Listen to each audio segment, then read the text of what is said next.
जिवंत देव, जो पवित्र प्रभू येशू ख्रिस्ताच्या नावाला धन्यवाद देऊ. प्रियांनो, सकाळच्या प्रार्थनेमध्ये आपल्या सर्वांचं स्वागत आहे. परमेश्वराने हा नवीन दिवस तुम्हाला आणि मला दाखवला, त्याबद्दल आपण त्या जिवंत देवाला धन्यवाद देऊया. आणि खरोखर परमेश्वर हा खूप चांगला आहे.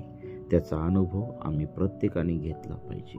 ज्या देवाने आकाश आणि पृथ्वी उत्पन्न केली त्या देवाला आपण गौरव देऊया. त्याचं नाव यहोवा परमेश्वर, यहोवा राफा. आणि खरोखर परमेश्वर हा आमच्यासाठी खूप चांगला आहे आणि त्याने आमचं जीवन सांभाळलेलं आहे. त्याने तुम्हाला आणि मला सर्व गोष्टी पुरवलेल्या आहेत. त्या म्हणून त्या जिवंत देवाला आपण धन्यवाद देऊ. आपण सुरुवातीची प्रार्थना करू. हालेलुया, स्तुती, धन्यवाद येशू देव बाप्पा, तू पवित्र असा परमेश्वर आहे. प्रभू, ह्या सकाळच्या समय पुन्हा एकदा तू आम्हाला प्रार्थनेसाठी उठवलं, भक्तीसाठी उठवलं, त्याबद्दल मी तुझ्या पवित्र नावाला धन्यवाद देत आहे. प्रिय प्रभूजी, या सकाळची वेळ तू आमच्या प्रत्येकासाठी तू आशीर्वादाची तू कर. आणि प्रिय प्रभू येशू, तुझ्या शास्त्र पाठाचं मनन करत असताना तू आम्हा प्रत्येकाचा ताबा तू घे. हे देवापा, तुझ्या प्रिय लोकांसंगती तू बोल. आणि मी तुझ्या वचनातून बोलत असताना प्रभू तू मला सहाय्य कर. प्रभू, माझं जीवन शुद्ध आणि पवित्र तू कर. हे देवापा, माझ्या जीवनामध्ये माझ्या मुखाद्वारे प्रभू तुझं वचन सांगत असताना प्रभू तू माझा ताबा तू घे आणि तुझं गौरव होऊ दे. हे देवापा, आजचा हा नवीन दिवस तो आमच्या प्रत्येकासाठी तू दिलेला आहे, तो आशीर्वादित तू कर. हे वचन आशीर्वादित तू कर. प्रभू, ज्यांच्या जीवनामध्ये समस्या आहेत, प्रॉब्लेम आहेत, अडचणी आहेत, आजार आहे, क्लेश आहे, वेगवेगळ्या प्रकारच्या समस्या आहेत, त्या सर्व या वचनाद्वारे नासूर येशूच्या नावामध्ये निघून जाऊ दे. होय पित्या परमेश्वर, तुझ्या वचनाचं मनन करत असताना तू आम्हा प्रत्येकाला तू सहाय्य कर. सर्व सैतानी बंधन नासूर येशूच्या नावामध्ये काढून टाकत आहे. हालेलुया, स्तुती, धन्यवाद येशू देव बाप्पा. ओ thank you Jesus. Welcome Holy Spirit. पवित्र आत्म्या, तू प्रत्येकाचा ताबा तू घे. ऐकणाऱ्या प्रत्येक व्यक्तीला तू स्पर्श कर. ऐकणाऱ्या प्रत्येक व्यक्तीचं जीवन तू बदलून टाक. ऐकणाऱ्या प्रत्येक व्यक्तीला तुझ्या पवित्र सामर्थ्याचा अनुभव दे. ऐकणाऱ्या प्रत्येक व्यक्तीच्या जीवनातील सर्व सैतानी बंधन नासूर येशूच्या नावामध्ये निघून जात आहे. प्रभू, तू दिलेल्या अधिकाराने प्रभू सांगत आहे, तुझ्या वचनाच्या अधिकाराने आम्ही घोषणा करीत आहोत. प्रभू, तू आमच्या प्रत्येकासंगती तू बोल. ही सकाळची वेळ आम्ही तुझ्या पवित्र चरणाजवळ समर्पित करत आहे. ही प्रार्थना येशूच्या नावाने मागतो म्हणून द्याई. आमेन. प्रियांनो, आजच्या मननासाठी आपण शास्त्रभाग काढूया. रूथ याचा 3रा अध्याय. आपण रूथ या पुस्तकातून मनन करत असताना खरोखर पहिल्या अध्याय 2 मध्ये आपण सांगितलेला आपण पाहिलेला आहे. आणि आज आपण 3ऱ्या अध्यायामध्ये आपण जाणार आहोत. आता 3ऱ्या अध्यायामध्ये परमेश्वराने रूथचा ताबा कसा घेतलेला आहे. आणि रूथ ही जी स्त्री आहे ती खूप लीन, नम्र आणि आपल्या सासूच्या आज्ञेमध्ये राहणारी होती. देवाचं भय धरणारी होती. तिला कोणत्याही वाईट गोष्टीची जाणीव त्या ठिकाणी नव्हती. ती जशी तिची सासू नामी सांगत होती तसं त्याप्रमाणे ती करत गेली होती. ती आज्ञा पालन करणारी स्त्री आम्हाला त्या ठिकाणी दिसत आहे. आणि मग 3ऱ्या अध्यायामध्ये आम्ही येत असताना आपण 3ऱ्या अध्यायातून आपण पाहूया खळ्याजवळ रूथ आणि बोआज. आणि मग तिची सासू नामी तिला म्हणाली, तुझे कल्याण व्हावे म्हणून तुझ्यासाठी एखादे स्थळ मला पाहावयास नको काय? तर हे पहा, ज्या नोकरीनी बरोबर तू राहिलीस तो बोआज आपला आप्त नव्हे काय? तो आज रात्री खळ्यात सातू पडणार आहे. तर तू नहानमाखन कर व चांगली वस्त्रे लेवून खळ्यात जा, पण त्याचे खाणे पिणे संपेपर्यंत त्याच्या नजरेस पडू नको. तो कोठे निजतो ते पाहून ठेव. आणि तो निजला म्हणजे तू जाऊन त्याच्या पायावरचे पांघरून काढून तेथे निजून जा. मग काय करावयाचे तोच तुला सांगेल. ती म्हणाली, तुम्ही सांगता ते सगळे मी करीन. तिने खळ्यात गेल्यावर आपल्या सासूच्या सांगण्याप्रमाणे सर्व काही केले. खाणेपिणे आटोपल्यावर त्याचे चित्त प्रसन्न होऊन तो जाऊन धान्याच्या राशीच्या कडेशी निजला.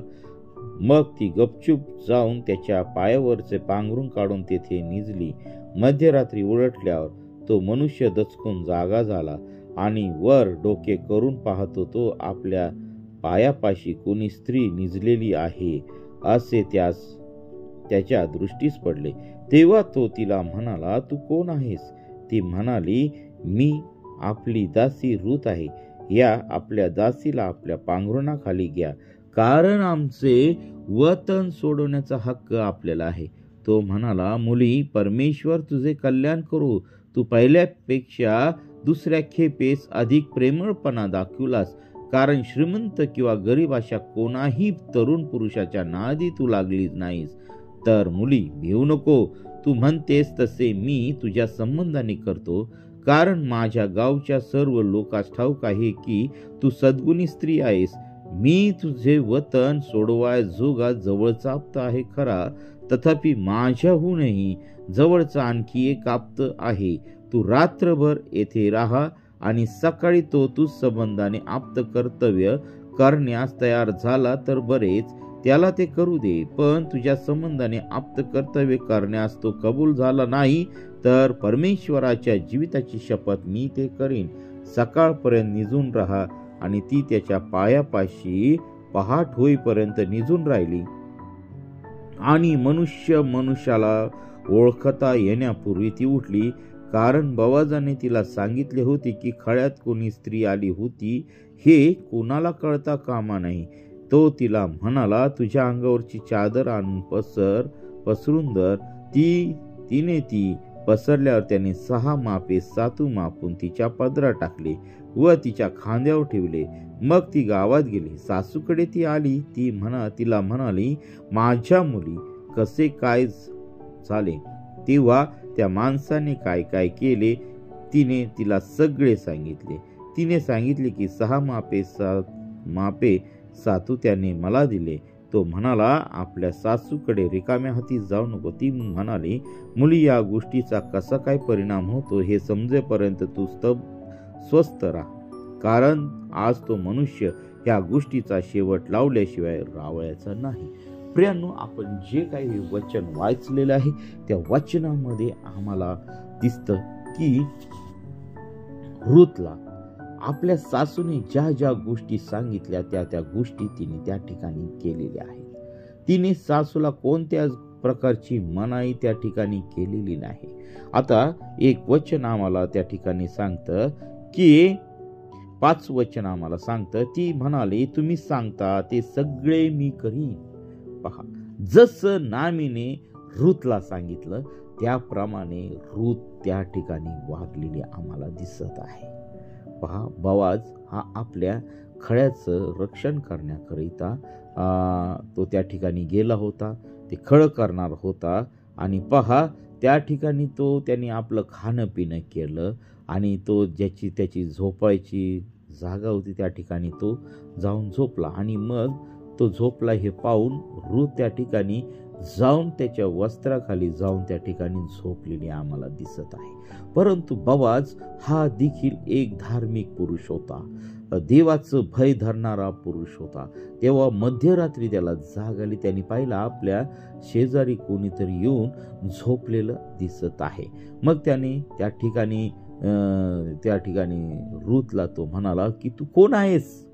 ती म्हणाले की आपल्या शेतामध्ये जी सर्वा करणारी आपली दासी रूत आहे. आणि मग तो त्या ठिकाणी म्हणतो की आपल्या पांघरुणाखाली घ्या. ती म्हणते की आपल्या पांघरुणाखाली घ्या. आणि तो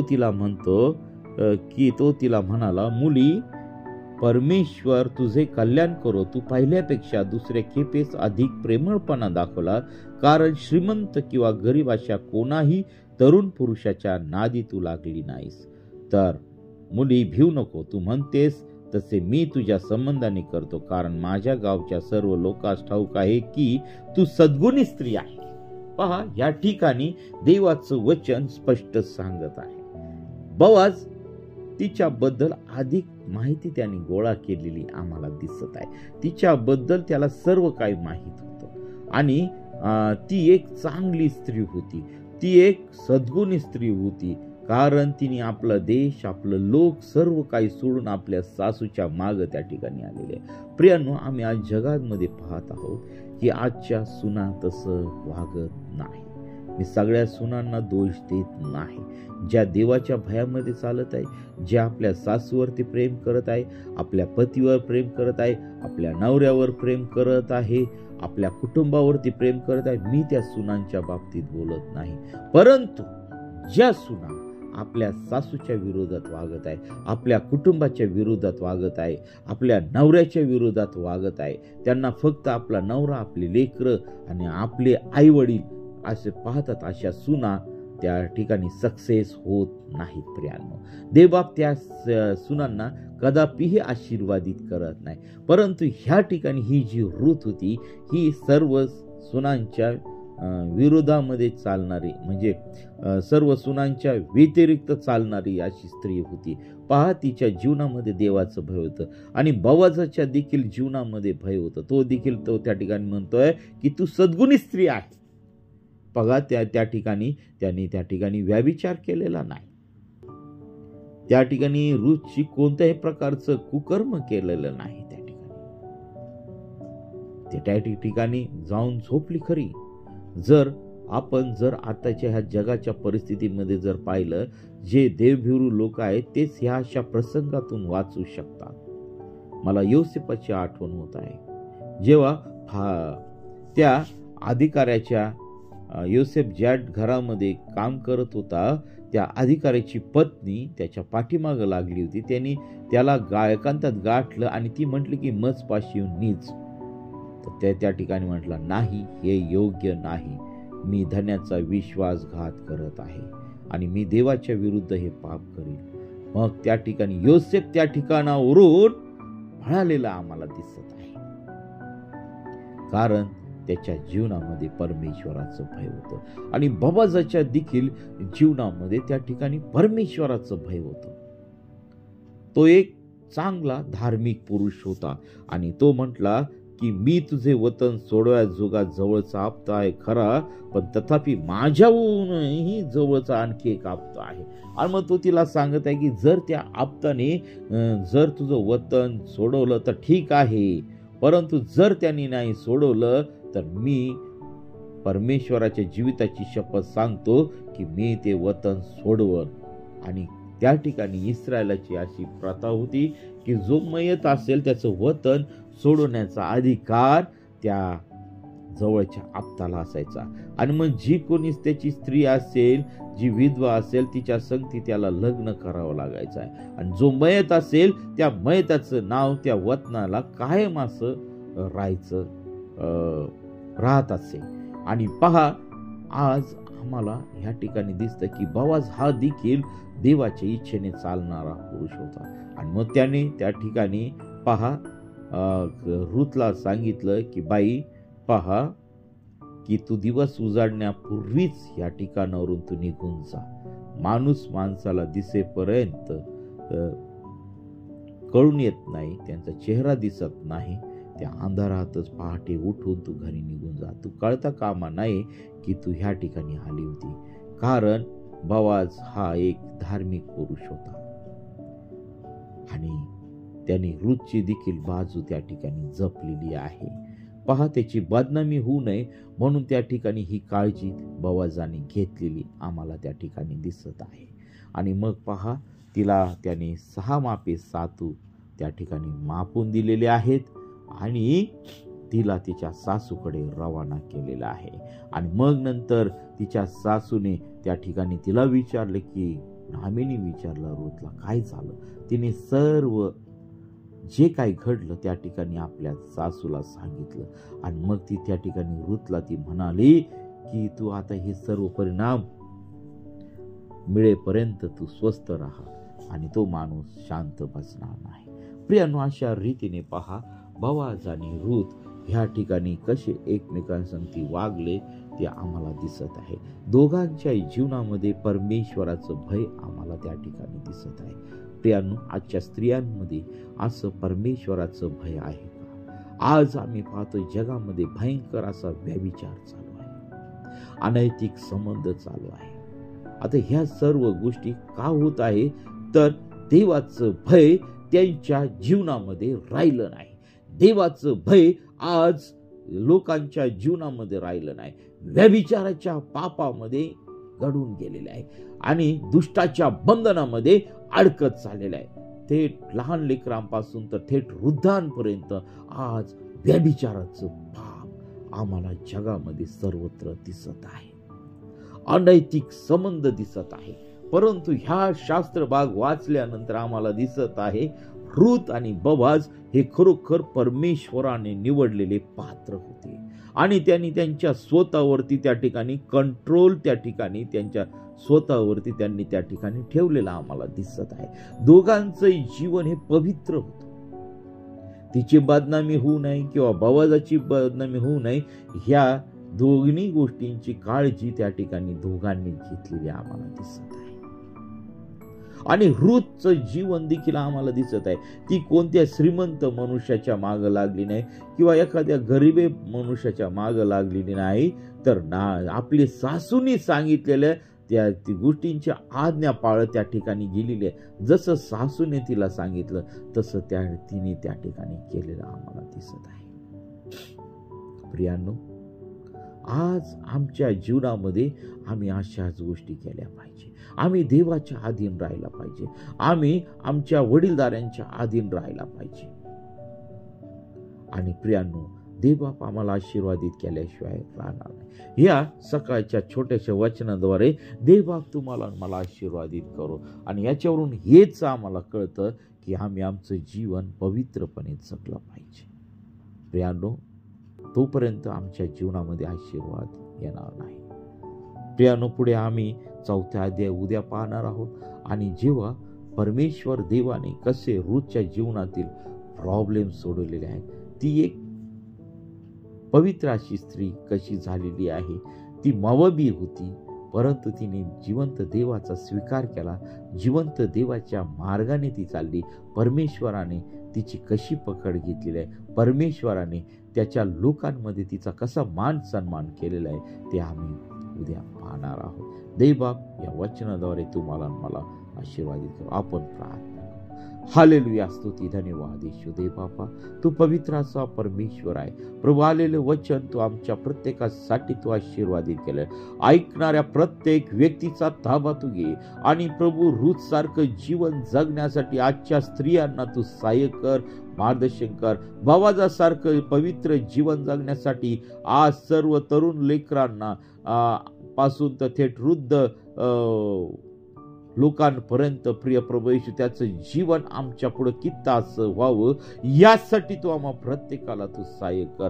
होय प्रभू येशू, आज आमच्या प्रत्येकाच्या जीवनातील सर्व व्यभिचाराचा आत्मा नासूर येशूच्या नावामध्ये काढून टाकत आहे. सर्व डोळ्याची वासना, देहाची वासना, संसाराची फुशारकी आणि प्रिय प्रभू येशू सर्व प्रकारचे गाडडे विचार नासूर येशूच्या नावामध्ये काढून टाकत आहे. देवबापा, आमच्या प्रत्येकाचा ताबा तू घे आणि विशेष करून प्रिय प्रभू येशू साताऱ्याच्या ज्या सिस्टर आजारी आहेत प्रभू, ज्या हॉस्पिटलमध्ये ॲडमिट आहेत प्रभू, त्यांची काय परिस्थिती आम्हाला ठाऊक नाही, परंतु आरोग्य देणारा जिवंत परमेश्वर तू आहे. प्रभू, त्या बहिणीला तुझ्या किडलेल्या हाताचा तू स्पर्श कर, त्यांचा बिछाना तू बदलून टाक. ओ पित्या परमेश्वरा, तुझा अभिषेक त्यांच्यावरती उतरू दे. या सकाळच्या समयी त्यांचं जीवन तू बदलून टाक, त्यांना आरोग्य तू दे. यशाया 53:5 मध्ये सांगितल्याप्रमाणे तुझं वचन आम्हाला सांगत आहे, तुला बसलेल्या फटक्यांनी आम्हाला आरोग्य प्राप्त झालेलं आहे. हो प्रभू, तुझ्या बसलेल्या फटक्याने आम्हाला आरोग्य प्राप्त झालेलं आहे. त्याचप्रमाणे त्या बहिणीला देखील तू आरोग्य दिलेलं आहे. त्याबद्दल मी तुझ्या नावाला धन्यवाद देत आहे. प्रिय प्रभू येशू, तू आमच्या प्रत्येकाचा ताबा तू घे, प्रत्येकाला तू आरोग्य तू दे. जे आजारी आहे, दुःखी आहे, कष्टी आहे, संकटात आहे, अशा प्रत्येक व्यक्तीला तू स्पर्श कर आणि तुझं गौरव होऊ दे पित्या परमेश्वरा. सर्व सैतानी बंधनं नासूर येशूच्या नावामध्ये तुटल्या जात आहे. प्रभू, सर्व प्रकारची निराशा येशूच्या नावामध्ये निघून जात आहे. आणि प्रिय प्रभू येशू, सर्वांना पवित्र जीवन जगण्यासाठी तू आम्हा प्रत्येकाला तू साई आणि मार्गदर्शन कर. ही प्रार्थना येशूच्या नावाने वागतो भरतोय. प्रियांनो, आपल्याला जर प्रार्थनेची गरज आहे तर 97 30 30 16 68 या क्रमांकावरती संपर्क करा आणि आम्ही आपल्यासाठी प्रार्थना करू. आणि विशेष करून प्रियांनो, चॅनलला सबस्क्राईब करा. इतर लोकांपर्यंत, जास्तीत जास्त लोकांपर्यंत वचन शेअर करा आणि देवाच्या राज्याचं वाटेकरी व्हा. देव आपल्या प्रत्येकाला आशीर्वादित करू. आमेन, आमेन.